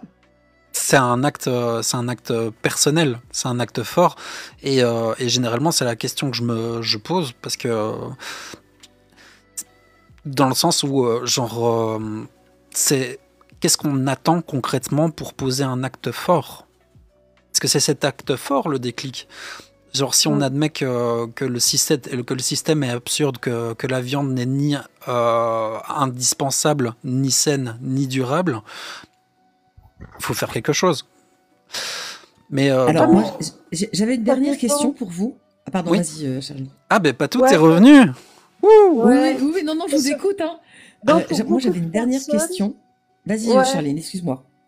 Non, c'est pas grave. Est-ce que c'est lié au déclic? Parce que j'aurais aimé parler de ça, mais si t'as ta question et ça coupe le sujet et je peux plus ramener ce que je voulais dire. Non, justement, vas-y. D'accord. Eh ben, c'est par rapport au déclic, justement, ce truc très fort. Moi, par exemple, tu vois, et on parlait, c'est aussi pour rebondir sur ce que disait Karel et qu'il est un peu le petit éleveur, petite maison dans la prairie, tout ça. Moi, je suis passée par cette étape où j'étais à fond les petits éleveurs, les petits machins, puis je cuisinais, attention, hein, puis les AOP, les AOC et tout, hein, et mon hobby, ça devenait de lire le cahier des charges de l'industrie alimentaire, d'aller sur le site du gouvernement et de savoir ce que ça voulait dire au niveau français, européen, qu'est-ce que c'est une vache de réforme par définition, qu'est-ce que c'est un label rouge par définition, le bio, enfin vraiment c'était mon hobby. Et puis un jour, je me suis sentie mais arnaquée comme une petite bleue de tout ce délire de petites fermes, de petits éleveurs, de petits et des petits machins mignons que en fait c'est pas plus mignon qu'ailleurs. Et, et je m'étais mis des barrières un petit peu en me disant ok, je peux manger des œufs, mais que si c'est bio ou au moins label rouge. Donc je n'allais même plus dans les boulangeries pour acheter une pâtisserie. Je ne mangeais même plus de dessert à la cafétéria, tu vois. Donc en fait, moi déjà, c'était, comment dire, c'était hyper compliqué. Parce que j'allais au resto, bah la viande, elle vient d'où votre viande? Et puis est-ce que c'est l'éleveur du coin? Ah bah non, donc j'étais végane quand j'allais au resto. Et puis le petit boucher du coin, j'allais lui dire est-ce que je peux venir un jour avec vous à l'abattoir parce que je veux voir. Voilà. Et puis en fait, je me suis mis des si à si c'est pas bio, si c'est pas ceci, si c'est pas cela. Et puis un jour, ma petite voix dans la tête, elle m'a dit mais quel si tu vas encore trouver pour continuer tout ce délire là? Et puis je me suis dit, ouais, puis pourquoi je leur foutrais pas la paix aux animaux? Allez, on leur fout la paix, et puis on verra ce qui se passe. Et en fait, toute cette viande, ce lait, ce fromage, ce terroir, ce machin, ce bullshit, là, je l'ai pris, je l'ai foutu à la poubelle. J'ai mangé du patate, du riz, des petits pois, des carottes et du chou. Et ça s'est très bien passé, et je suis encore là. Et j'ai pris ma B12. Voilà, et le déclic, et vive la B12. Ça a été ça. Et j'ai été une viandarde, je pouvais faire 100 km pour acheter 1 kilo de comté, 36 mois d'affinage, machin, à 50 balles le kilo. Ah, puis du vrai, puis du bon, puis le terroir, puis alors là, j'en ai mangé du bullshit, de la gastronomie française, que maintenant on me parle de ça, je me dis, ouais, virez-moi ces conneries. Voilà, chez moi le déclic, ça a été ça. Je plus sois, pas tout. Je vais juste répondre et puis après tu pourras changer, mais ça me semble super important. Il y a ce que tu as dit, l'ISS qui est totalement vrai, et il y a aussi une autre évidence qui me vient et je trouve ça super intéressant, c'est que pour moi là, Karel, je sais pas si tu es toujours là. Du coup, Karel, si tu es toujours là. Pour moi, là, maintenant, tu défends... Ce que tu défends, en réalité, c'est plus la viande. Ce que tu défends, c'est le lien affectif avec certaines personnes, certains circuits, certaines habitudes. Tu parles d'éleveurs que tu connais, de forêts, de territoires. C'est plus un argument alimentaire, c'est un attachement social et symbolique. Et autrement dit, genre, tu ne consommes pas seulement de la viande, tu consommes une relation. Oui, et sur le coup, mais là encore, il faut être lucide. Je finis juste, mais là encore, il faut être lucide. La proximité ne change rien au fait que l'animal est tué sans nécessité. Elle change rien à l'impact écologique de l'élevage, aussi local soit-il, et il change rien à l'incohérence morale d'aimer les animaux, la nature, la planète, et malgré tout qu'on continue à soutenir leur exploitation, même à petite échelle, tu vois. Et je finis juste là-dessus. C'est pour souligner ce que disait ISS. Aujourd'hui, tu as un discours qui est celui d'une personne en transition. Mais tant que ça reste hypothétique, c'est qu'un discours. L'intention n'a aucune valeur transformative sans passage à l'acte. Si t'es pas en train de comment dire, genre, t'es pas en train de t'opposer à moi.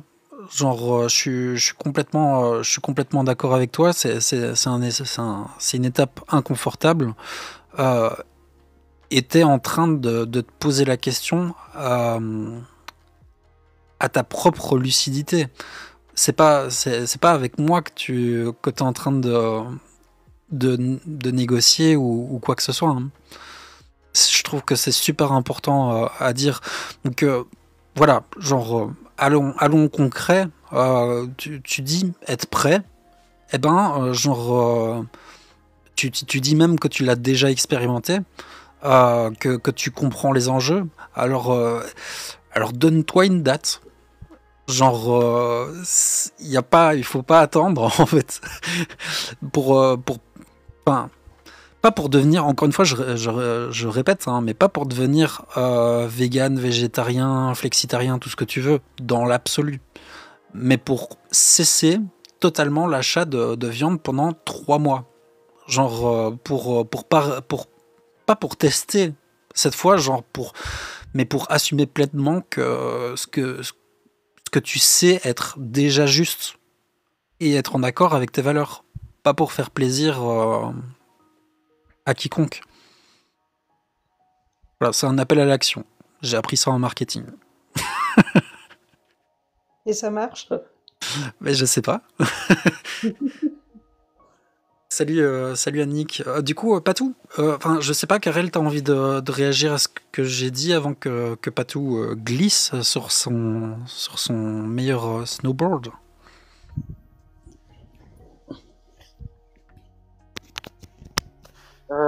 Oui, excusez-moi, je faisais un truc qui m'empêchait d'appuyer sur le micro. Mais écoute, oui, j'ai entendu tout ce que tu as dit. Tu me fais un appel à l'action. Écoute, chiche. Chiche. Moi, je peux te donner mes meilleures recettes. Mon top 5, les meilleurs... Enfin, tous les sites, et même ISS, je suis sûr qui elle, du coup, sera disponible aussi pour t'envoyer des sources. Ouais. Bah après, je vais te dire un truc aussi. Moi, j'ai pas le même âge. J'ai pas le même âge que toi. J'ai réalisé à mes dépens que à partir d'un certain âge, t'as des pathologies qui arrivent où derrière on te dit faut arrêter ça, faut arrêter ci. Et en fait, tu te rends compte que tout ce qu'on te demande d'arrêter, c'est en fait, c'est tous les trucs qu'on te dit qu'on bouffe trop, c'est le taux de sucre, la viande, etc. Tu vois. Donc aujourd'hui, je sais que pour moi, c'est plus facile de me décrocher de cette dépendance à la viande culturelle, tu vois. Parce que en fait, médicalement, c'est les médecins qui nous le disent. Tu vois, ils nous disent faites du sport et arrêtez de manger ça et mangez moins et parce que à partir d'un certain âge, tu es obligé en fait. Tu vois, t'as plus le même système derrière. Donc pour moi, c'est plus facile, mais est-ce que cette discussion aura été entendue par les gens peut-être plus jeunes et qui verront mes incohérences de vieux con et peut-être se dire moi j'ai pas envie de devenir comme Karel. Eh ben je suis content. Mais écoute, je suis aussi content que toi, je crois. Je vois dans le chat, je sais pas si tu as envie de répondre ISS, mais quels sont les bienfaits d'être vegan à part suivre son idéologie? Est-ce que tu connais le rectum? Eh ben moi j'y tiens. J'ai pas envie d'avoir un cancer de ça. Ça doit faire mal. Et puis il y a plein d'autres avantages, hein. Rien que le fait d'avoir, outre le côté idéologique évidemment, c'est mieux pour la santé, tout simplement, en global, hein. Genre les véganes, mais les végétariens vivent plus longtemps et en meilleure santé que les carnistes, et les véganes vivent plus longtemps et en meilleure santé que les végétariens. Donc c'est pas... Alors après, ça dépend, ça peut être pris avec des pincettes parce que, on peut être vegan en mangeant que des chips et du coca, hein, les deux sont véganes. Oui, voilà. Comme on peut être en très bonne santé en mangeant, je sais pas, du saumon vapeur avec brocoli, machin, enfin tu vois, omnivore très sain, très peu de fromage, très peu de viande rouge, enfin bref. Tout est possible, mais globalement... Avec une alimentation équilibrée. Voilà, on va dire... Alimentation équilibrée, en plus c'est beaucoup plus facile quand t'es vegan. En gros, tu peux prendre n'importe quel légume, si tu mets pas 3 couches de gras dessus, en général, c'est bon, c'est sain. Et si tu manges à ta faim, t'as ce qu'il faut en protéines et en calories. En gros, c'est la règle, hein, mange à ta faim. Et au début, les véganes, ils croient vraiment qu'ils doivent manger des petites portions riquiquites. Non, non, quand tu passes vegan, vas-y, double tes portions. Hein. N'aie pas peur. Et puis, quand t'as plus faim, tu t'arrêtes. Voilà, c'est aussi simple que ça. Quand t'es omnivore et que tu manges de la viande, faut faire attention à tes portions. Faut pas trop manger, faut pas trop machin, pas trop de viande rouge 1 fois par semaine. Et puis attention au cholestérol, pas trop de fromage. Et puis attention à ça. Puis tu fais attention à tout quand t'es omnivore. Franchement, quand t'es vegan, tu fais le régime blé complet, patates, légumes, des currys, des couscous, je sais pas moi, des chilis sin carne, riz, black beans, tous ces plats-là qui sont bien consistants, tu peux y aller, c'est super sain, tu manges à ta faim, prends ta B12 et t'es bien. Et ça coûte pas cher. Voilà. Moi, qui plus est, je plus sois encore une fois, hein, t'as totalement raison. Et je trouve qu'il y a un truc qui s'est perdu. Je vais être un petit peu réactionnaire, mais on est en train de tout perdre là. Il y a un truc qu'on a perdu, c'est notre souveraineté alimentaire. Genre, notre capacité à nous nourrir nous-mêmes, à savoir ce qui est bon. C'est-à-dire genre s'y connaître un minimum, je dis pas les macronutriments, micronutriments, tout ça, mais globalement au moins être un petit peu éduqué sur la question de l'alimentation, c'est quand même genre ce qui nous fait vivre, salle, sommeil et boire, genre c'est les trucs les plus importants, et je pense qu'il faut reprendre un petit peu la main sur notre éducation sur la question, et malheureusement ou heureusement le passage au véganisme, c'est une étape obligatoire de se renseigner sur l'alimentation si tu veux pas faire de conneries. Donc c'est une bonne occasion pour en apprendre plus sur l'alimentation. Est-ce que tu veux dire qu'on doit devenir souverainiste, c'est ça? Exactement, attends, je sors mon drapeau. Non. Non, mais vas-y Patou, excuse-moi, on t'a fait patienter.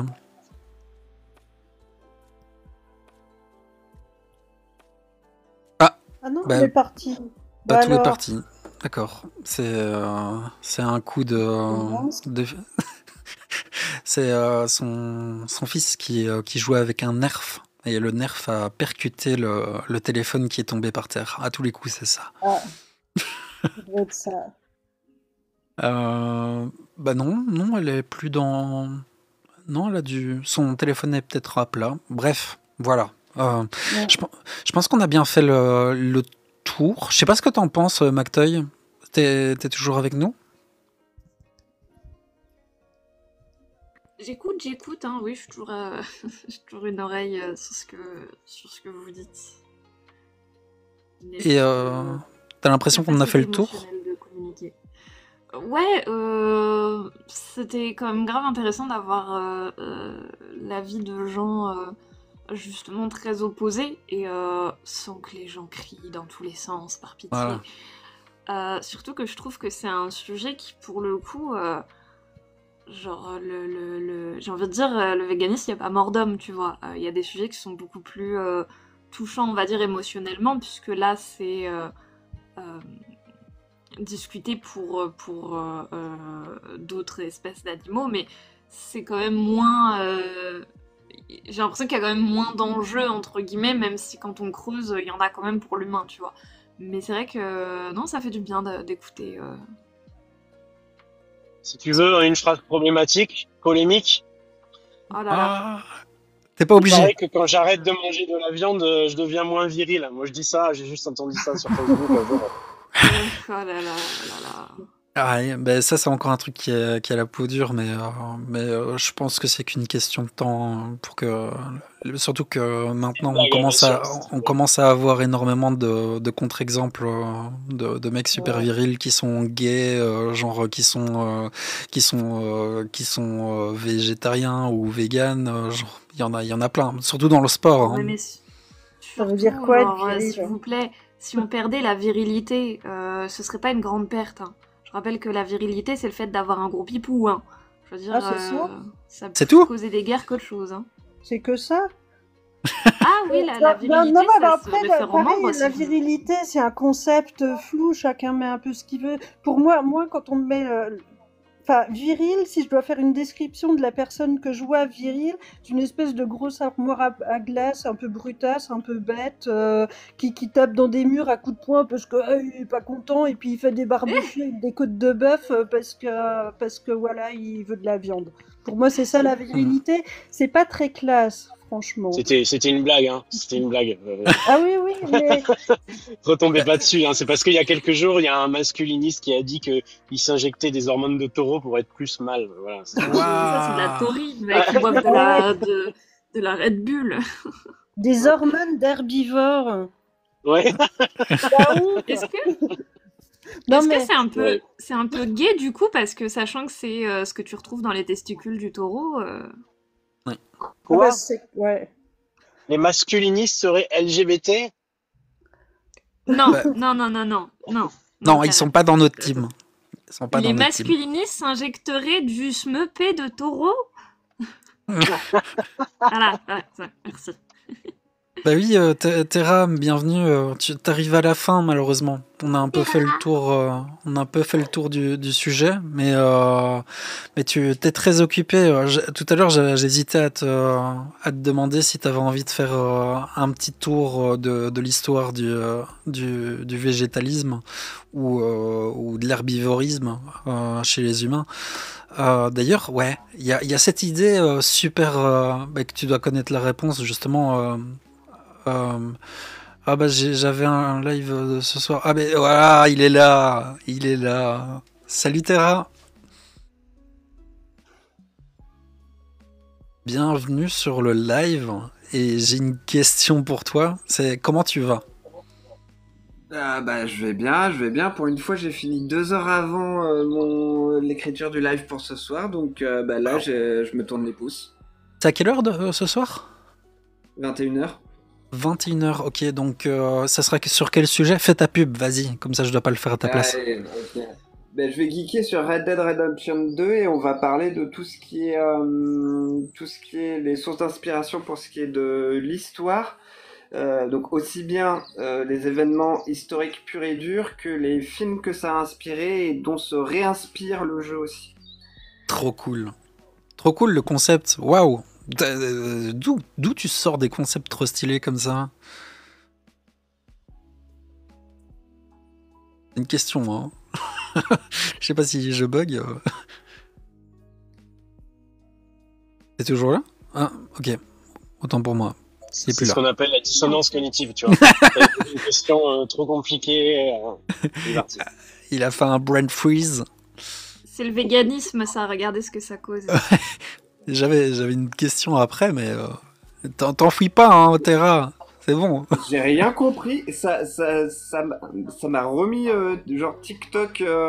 C'est relancé comme ça m'a sorti du live. D'accord, ok.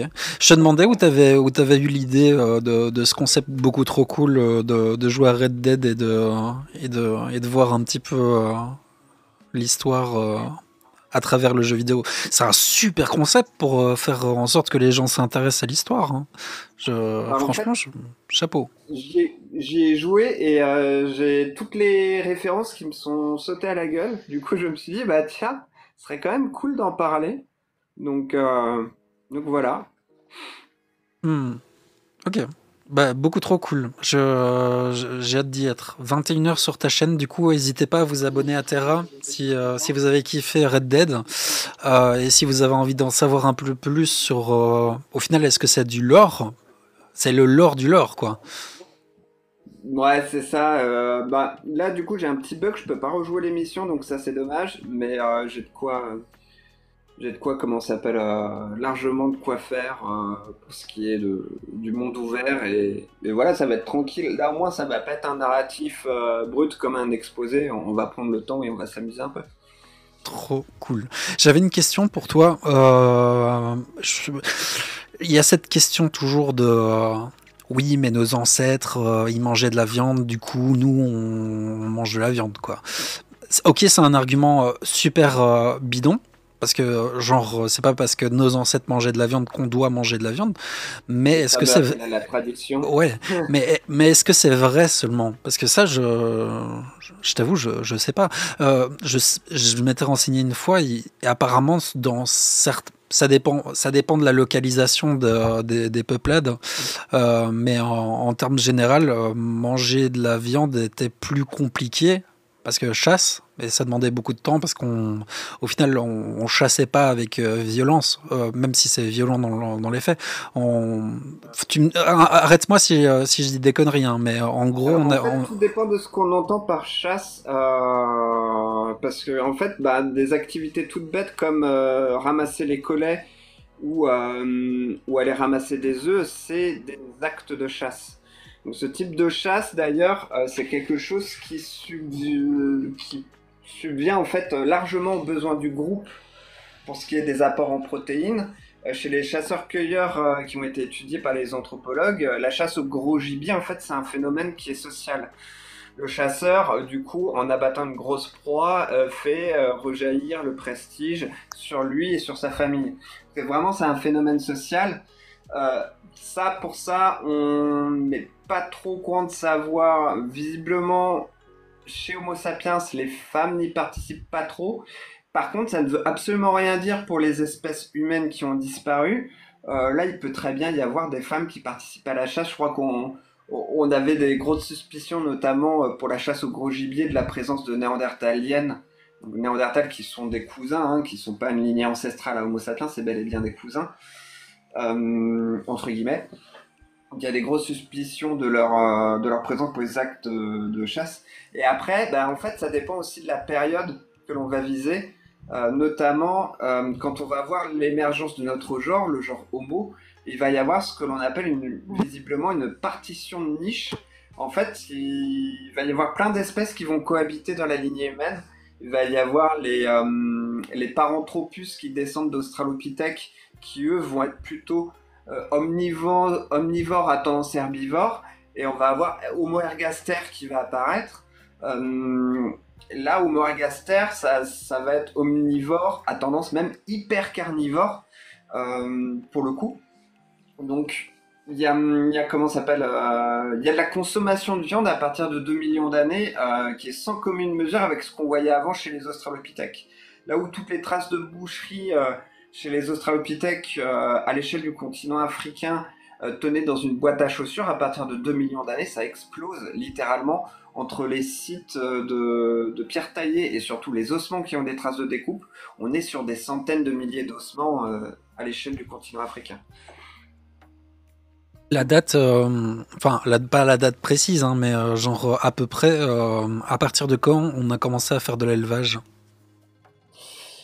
Alors là, ça va arriver vraiment avec le néolithique surtout. Mésolithique, néolithique, donc on est aux alentours des 12-10 000 ans. C'est tard. Enfin, c'est tard, c'est ultra tard. C'est très tardif, c'est comment ça s'appelle d'ailleurs, ça va de pair, hein, le néolithique va de pair avec un accroissement de la population parce que par un mécanisme assez logique, les populations de chasseurs-cueilleurs n'ont jamais été très très nombreuses. Donc c'est vraiment la sédentarisation qui va faire que la population, la démographie humaine va considérablement exploser. D'ailleurs, c'est quelque chose qui est très mal connu, mais le pastoralisme nomade, tel qu'il est pratiqué dans les steppes eurasiennes, il faut faire très attention à ça parce que c'est beaucoup plus récent que la sédentarisation et l'agriculture. C'est visiblement des populations sédentaires qui sont retournées à un mode de vie pasteur nomade. C'est daté d'environ 3500 avant Jésus-Christ, mais pas avant. Ok. Et du coup, avant ça, il y avait de la chasse à proprement parler. T'as parlé de chasse culturelle dans le sens montrer qu'on est fort et dominant via la chasse de gros gibier. Mais la question que je me posais, c'était à partir de quand, enfin, est-ce que ça a toujours existé déjà de 1, et si oui, est-ce que c'était une vérité partout sur le globe? Est-ce que, en bref, est-ce qu'on était des chasseurs-cueilleurs ou est-ce qu'on était des cueilleurs? Chasseurs-cueilleurs, c'était les deux. Chasseurs-cueilleurs, c'était les deux. Ensuite, là, bah, ça va dépendre du registre fossile. Dès les 2 millions d'années, on a des traces de pas et des traces de découpe sur des poissons et des tortues sur le lac Turkana. Donc il y avait des hommes déjà à cette époque-là qui étaient sur les berges et qui en gros faisaient de la pêche à pied. On a également, donc il y a déjà dès le début aussi de la consommation de comment ça s'appelle, de nourriture d'animaux marins ou d'eau douce. La chasse au gros gibier, on en a des traces chez Néandertal, on en a aussi, on a des traces notamment sur de l'antilope.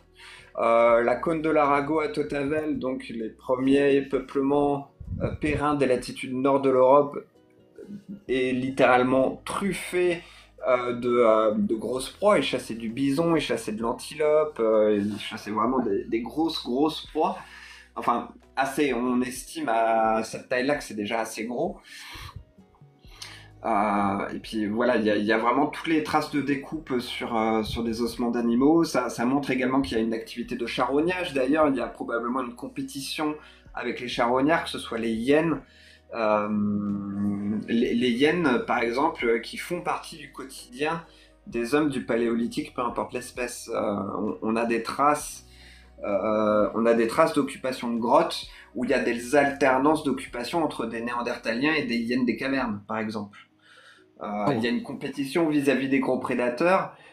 Les hominines qui sont au début les proies de ces gros prédateurs, mais on observe à partir de l'émergence des hominines du Pléistocène supérieur, notamment Homo heidelbergensis puis son successeur en Europe néandertale, on observe que du coup la tendance ça tend à s'inverser comme situation, et notamment on a les traces, je crois que c'est à 430 000 ans à la Cima de los Huesos en Espagne, d'un lion des cavernes qui a été chassé par des Néandertaliens. Et après, avec Homo sapiens, on a carrément des traces de découpe sur les phalanges qui tend à montrer qu'ils ont écorché des lions pour revêtir leur peau. Et assez mémorable, je crois que c'est sur le site de Schöningen, traditionnellement daté aux alentours des 300-350 000 ans. On est sur du pré-néandertalien. On a des traces d'ours des cavernes, pour le coup, qui ont été chassés par ces néandertaliens archaïques. Et c'est pareil, on retrouve ces tendons qui ont été sectionnés sur les phalanges. Et ça, en fait, c'est des traces très typiques de l'écorchement d'une peau. Donc, ils devaient déjà revêtir des peaux d'ours pour se protéger du front. Donc il y avait également aussi tout cet aspect avec les peaux, on fait du cuir, avec les peaux, on fait des vêtements.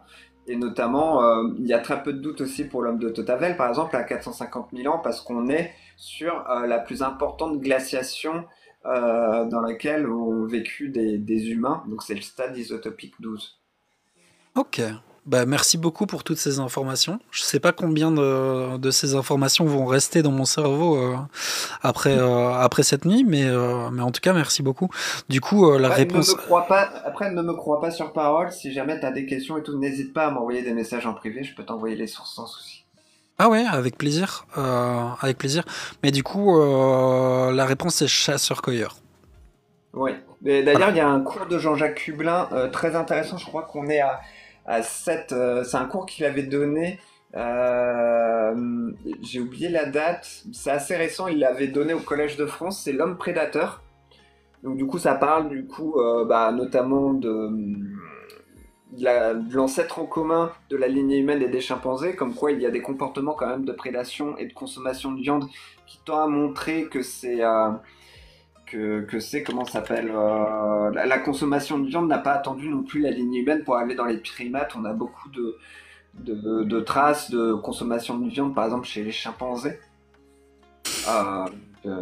et notamment des groupes rivaux qui ont tendance à y passer. Cannibalisme très très courant d'ailleurs dans la lignée humaine jusqu'au néolithique.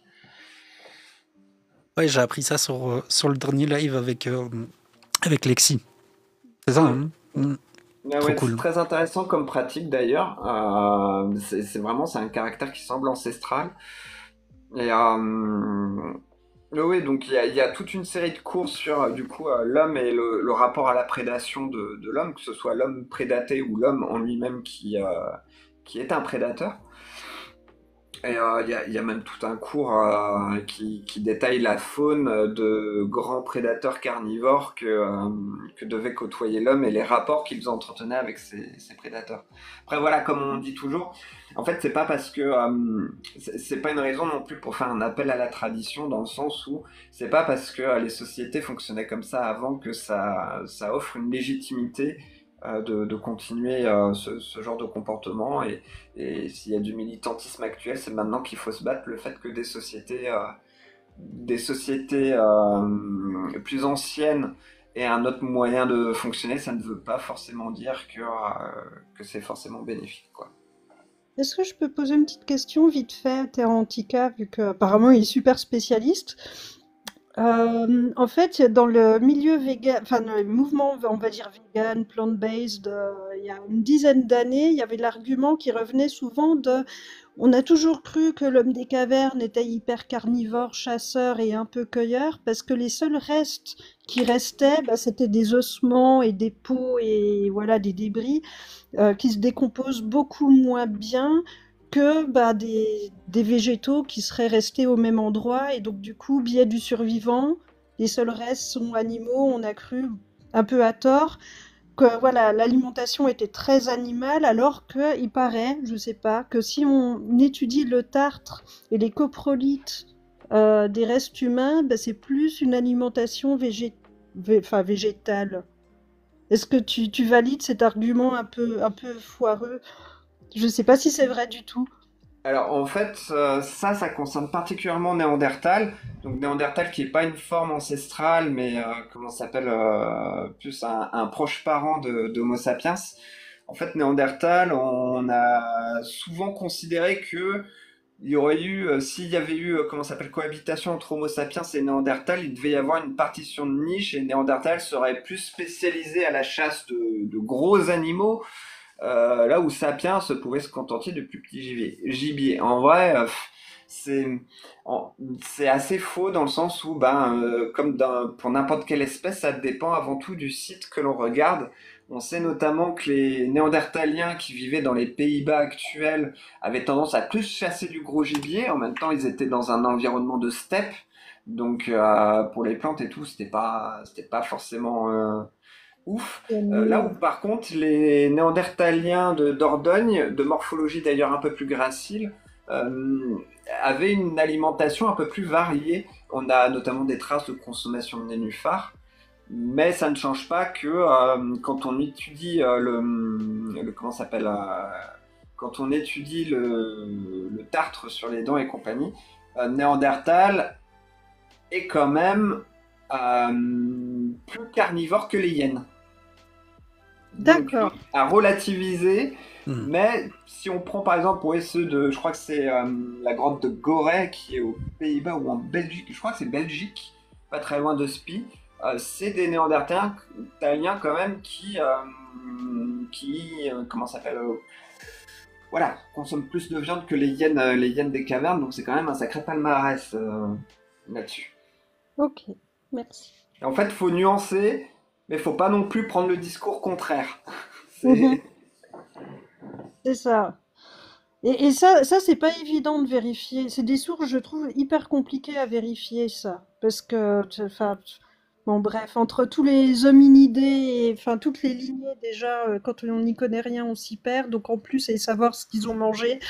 Bon, Ouais, ok. oui, les études sur les dents en plus, à propos de l'alimentation, pour en avoir lu pas mal, et notamment sur les requins, c'est pas les plus évidentes. Mm. C'est vraiment pas les plus évidentes à lire. Mais est-ce que c'est pas ça justement, entre guillemets, la définition de l'omnivore? C'est-à-dire, est-ce que c'est pas le fait que, en fonction des zones, en fonction de la météo, tu vois, je dis avec mes mots, hein, je suis pas spécialiste.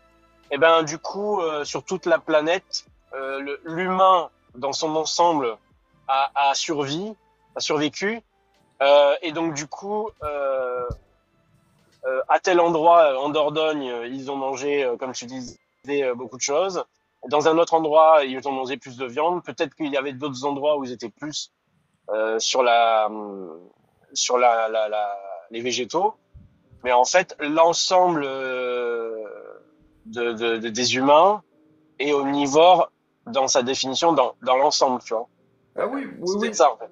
Oui, oui. Mais après, en fait, quand on réfléchit, ça marche aussi pour tout le vivant. Il y a notamment eu des études, hein, d'ailleurs, ça a fait s'arracher les cheveux à pas mal de spécialistes du requin géant mégalodon parce que suivant où ils piochaient les dents, ils trouvaient pas les mêmes résultats sur la consommation ils se nourrissaient pas des mêmes proies en fonction d'où provenaient les dents. Dans certaines zones, ils allaient se nourrir de vraiment très très gros cétacés, donc des baleines. Dans d'autres endroits, ça allait plus être des animaux de la famille du gong et des lamantins. Donc en fait, ça marche pour tout le vivant et même chez les carnivores ou même chez les herbivores, suivant les zones où ils vivent, en fait, ils vont pas avoir exactement la même alimentation. Et là, par exemple, on peut prendre un exemple tout bête, c'est les requins blancs. Les requins blancs en Afrique du Sud se nourrissent de phoques. En mer Méditerranée, ils sont particulièrement, du coup, leur proie, c'est particulièrement des gros thons, parce qu'on en trouve beaucoup plus. Exactement. Mais merci en tout cas pour le petit point science-histoire. C'est cool. Ça a répondu à toutes les questions. Est-ce que vous avez d'autres questions? Moi, je vois l'heure tourner. Il est bientôt l'heure de manger. Bonsoir. Bonsoir, Graham. Savoir ce que tu parles, c'est clair, quoi. C'est la grande question. Alors, moi j'ai un peu une réflexion et du coup, je sais pas, peut-être que Terra pourra me confirmer ou pas, même les autres aussi, je suis curieux d'avoir leur réponse. J'ai l'impression que souvent, quand on parle de débat sur le véganisme, il y a un peu cette question-là de l'origine de l'homme, entre guillemets, qu'est-ce qu'il était. Alors d'un côté, il y a souvent les appels à la tradition en mode oui, mais on a toujours fait comme ça, et de l'autre côté, on a souvent des appels à la nature en mode oui, mais regardez, on a une mâchoire qui va de gauche à droite, c'est typique des ruminants. En fait, moi je me demande sincèrement, est-ce que le fait que, admettons, il y a longtemps, très longtemps, moi j'y connais rien, qu'on mangeait de la viande, ou au contraire qu'on était câblé pour ne pas manger de la viande, est-ce que au fond on n'en aurait pas un peu rien à foutre? Est-ce que le sujet, le débat, quand on veut parler de véganisme, ce serait pas plutôt de juste se dire qu'est-ce que ça implique de manger de la viande en positif comme en négatif, et qu'au final on ne devrait pas plutôt juste faire le choix avec là aujourd'hui plutôt que de se dire comment est-ce qu'on a été câblé à l'époque. Enfin, je sais pas à quel point est-ce que c'est pertinent. Moi j'ai plutôt l'impression que c'est pas pertinent, mais j'y connais rien, donc je sais pas. Ah si, c'est totalement pertinent parce que en fait, il y a suffisamment d'arguments pour être vegan sans pour autant aller piocher des arguments détournés et fallacieux du côté de la préhistoire. Ça vaut pour les carnistes, ça vaut pour certains végans qui le font aussi. J'avais vu une conférence d'un vegan, c'était à se mordre les doigts parce que l'anatomie quand même dans la lignée humaine, pour avoir un régime quand même majoritairement basé sur l'herbivorie, bien qu'avec un petit peu de consommation de viande. On a connu ça dans la lignée humaine. C'est des paranthropes.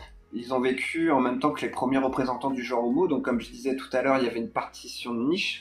Là où les Homo ergaster, eux, consommaient plus de viande et surtout ont une adaptation morphologique qui les a rendus aptes à la course d'endurance, donc pour poursuivre le gibier, justement, qui s'enfuyait. Les paranthropes, eux, ils avaient de plus gros tubes digestifs, ils avaient des mâchoires vraiment massives avec des grosses molaires et ce que l'on appelle sur le dessus du crâne une crête sagittale, sur lequel s'accrochaient les muscles masticateurs, justement parce qu'ils devaient broyer des végétaux. Mais au final, tout ça ne change rien en fait que ce soit en préhistoire ou même en histoire, hein, même plus tardivement, il y a suffisamment d'arguments à piocher dans nos sociétés actuelles pour vouloir être vegan sans pour autant d'aller en piocher dans des périodes précédentes. Complètement. Merci pour ce petit point supplémentaire. J'avais une question très importante, Terra. Est-ce que tu portes ton chapeau en dehors des streams? Oh ouais, ça m'est arrivé plein de fois. Quand Alexis m'avait vu à l'enregistrement en direct au festival du podcast Arène, j'avais mon chapeau mongol, c'est ça qu'elle m'a reconnu. Je le mets plusieurs fois, ouais, c'est un chapeau très très pratique quand il y a du soleil. Ok, d'accord, trop cool. Je voulais juste savoir si. Et pour ceux qui ont envie de savoir à quoi ressemble ce chapeau, ne le montre pas maintenant. Il faut s'abonner et ensuite à 21h, rendez-vous sur la chaîne de Terra pour voir le chapeau et voir ce qu'il peut dire de Red Dead Redemption 2. Voilà, je fais un petit appel à l'action. C'est qu'il est pas très différent du chapeau qui est sur le perso de mon logo, on va quand même pas se le cacher. Oui, mais il est tout petit et voilà, il est pas aussi bien qu'en vrai. En vrai. Ah bah, la soie cachemire, c'est quand même pas mal. Hein. Ouais, oh. Et du coup, je vais aller me faire à manger. Pour être en forme pour ton live et je veux remercier très particulièrement Patou et Karel pour l'échange super respectueux qu'on a eu et super constructif. ISS aussi pour tes interventions qui étaient très bienvenues. Et Graham, désolé que tu arrives à la fin, Graham. Du coup, voilà. Alors, moi, je voulais te remercier. Je voulais remercier aussi vous tous. Parce que voilà, c'est ça qui fait aussi le fait qu'on est différent parce qu'on pense aussi de façon différente à plein d'instants T. Voilà, c'est-à-dire qu'en fait aujourd'hui je pense comme ça, demain je penserai peut-être autrement. Ça veut pas dire que je suis fermée et voilà. Merci en tout cas. Il y a une chose, voilà, c'est ça que je m'étais perdue dans ma pensée. Il y a une chose que je voulais vous demander, si vous pouvez. Alors, Charline, ça va être facile pour toi, mais non, mais Suri aussi. Vous pouvez m'envoyer des recettes véganes. Je suis très intéressée pour les tester. Non, mais vraiment. Hein. Parce que... Demande pas ça à des véganes, tu vas en avoir pour des années. Hein. Moi, j'ai des. Mais ça me convient. Alors, je suis preneuse de recettes toujours. Moi, j'en ai une super, c'est génial. En plus, tu peux t'en faire pour plusieurs plats. Tu prends plein de légumes, tu les coupes, tu les mets sur une plaque au four. On appelle ça un one pan. Tu mets un peu d'huile d'olive, sel, poivre et du thym. Et franchement, en fait, c'est juste incroyable. Et moi, depuis que j'ai découvert ça, moi qui ai parfois la flemme de cuisiner, j'en fais très souvent. Sinon, moi, ma préférée, vas-y, on va faire un tour de table de recettes préférées vegan. Hein. Moi, c'est le tofu sauce arachide. Banger. Alors, j'ai le droit de ne pas aimer le tofu. Mais t'as pas. Tu sais pas, tu ne sais pas. Avec cette recette, tu vas aimer le tofu. Non. Alors voilà, parce que, honnêtement. Moi aussi, j'aimais pas le tofu avant. Hein. Mais alors, je pense que, je sais qu'il y a plusieurs façons. Et la texture ne me convient pas. Mais il y a des choses qui ressemblent d'ailleurs dans pas la viande, mais dans la consommation non végane que je n'aime pas et que je ne mange pas parce que c'est pas agréable pour moi. Hein. Tout ce qui est gélatineux, tout ce qui est un peu grain mou, voilà, non, je suis pas fan. Ou sinon PST, comme dit dans le chat, tu peux remplacer le tofu par des PST. Les PST c'est bien aussi. Hein, c'est quoi les PST? C'est des protéines de soja texturées, je crois. Ouais, c'est ça. Mais ça ressemble à la texture, c'est un peu filamenteux. Ça ressemble un peu au poulet en fait. Au niveau de la texture, mais encore une fois, tu donnes le goût que tu veux donner au PST, c'est comme le tofu. Un peu comme des petits morceaux de poulet, mais ça a pas beaucoup de goût, donc il faut un peu assaisonner. Mais la texture, ça ressemble vraiment un peu à du poulet, genre des petits morceaux de poulet. À fond. Alors, c'est une idée reçue. Hein. Le poulet n'a pas beaucoup de goût non plus s'il n'est pas assaisonné. Hein. C'est fade. Hein. Exact. Patou, je t'enverrai des recettes sans protéines, machin, sans truc vegan de ceci, cela. C'est juste produits bruts. Super, merci. Ouais. Parce que moi, les protéines de soja, je crois qu'en 8 ans, j'en ai mangé que 2 fois. Tu vois. Ouais. Alors, ces machins-là, j'en mange jamais. Pourtant, c'est tellement pratique. Même dans une petite sauce tomate pour les pâtes ou quoi. Je pense très sincèrement qu'elle n'a pas accès à ces produits.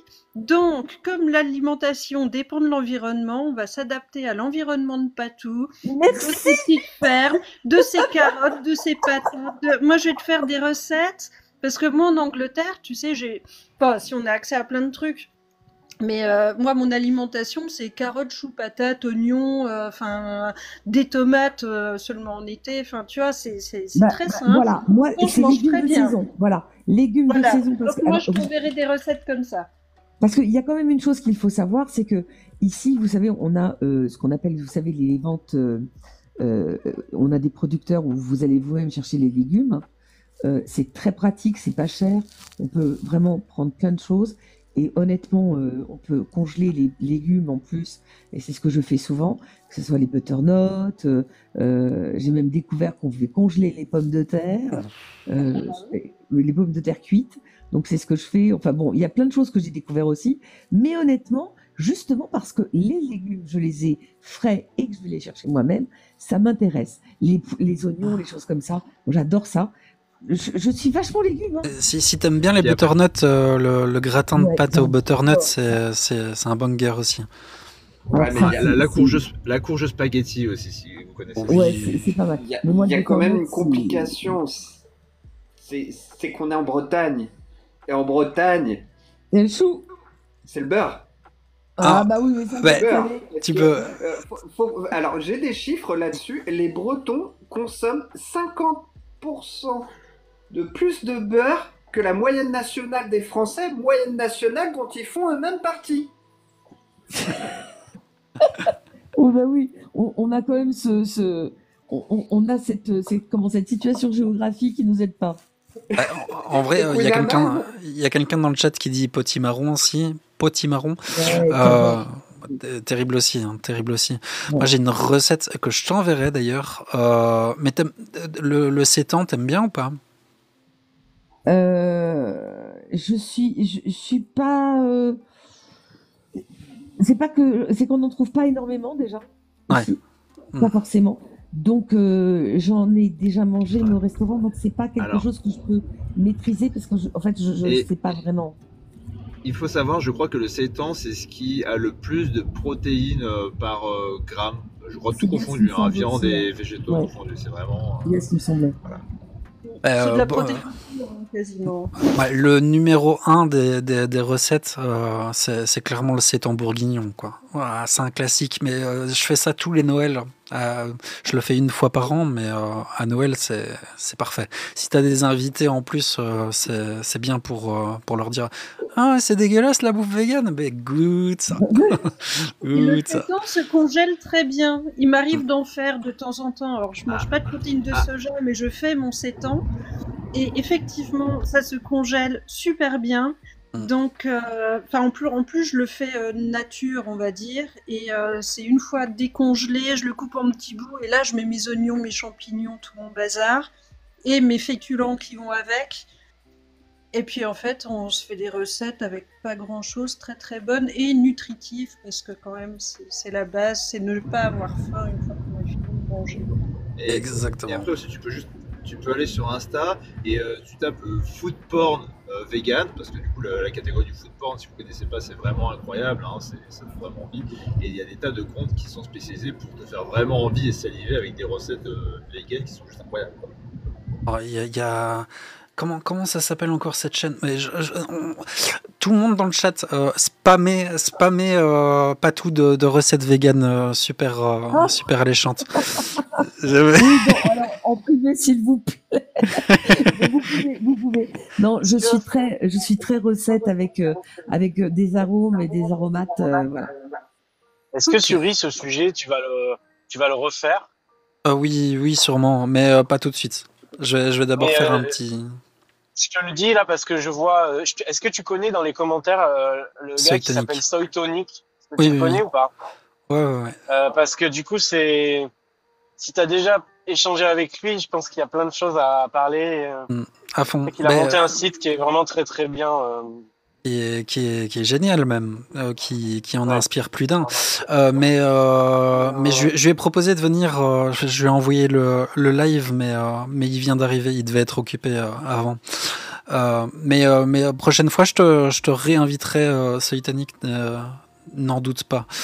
Mais par contre, moi là, rien que le fait de parler de recettes, ça me donne envie de cuisiner et ça me donne faim surtout. Donc je je vais vous laisser pour aller manger. Voilà.